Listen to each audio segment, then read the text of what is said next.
Bila tengok Kepala Komunikasi Kedah, Syed Johari kan nama dia. Aku nak panggil Pak Tuan ni tak berapa sangat lah. Sebab ciri-ciri Pak Tuan dia tu tak ada. Ciri tak ketahuan tu ada lah. Kalau Pak Tuan tak ada, tak ketahuan tu ada.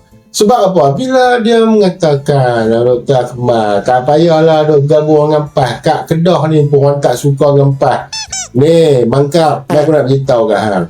Di Kedah ni, kami tahu ada pimpinan-pimpinan daripada hampa UMNO secara khususnya yang jenis MPKJ makan puji darah jet. Khususnya macam hang. Kan? Masa kerajaan negeri Kedah kan, tak mau nak meneruskan lagi tentang judi punya pelesenan ni, hampa pergi mana? Hampa adalah parti yang mendasarkan kepada bangsa Melayu itu sendiri.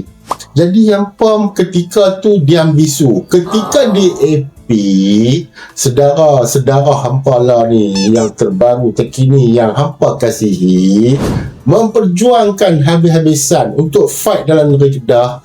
Hang pi mana setan? Hang hilang mana? Hang diam.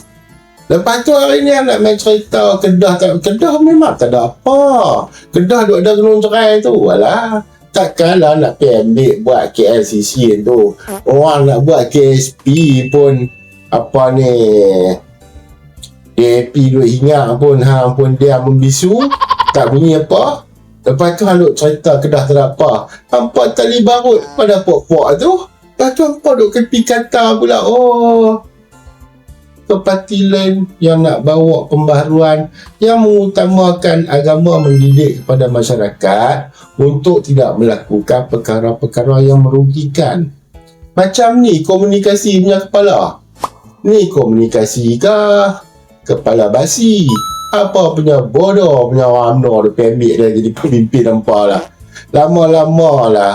Kalau kita ni dalam parti duk pergi kekalkan yang bengap-bengap ni duk memimpin, jaga anak cucu takut bodoh daripada yang duk ada. Lah ni pemimpin dah bodoh, kena lama-lama nanti ni siap sendirilah. Bangsa Melayu sendiri orang duk cerita pasal judi, mereka diam membisu. Amat lepah. Bodoh.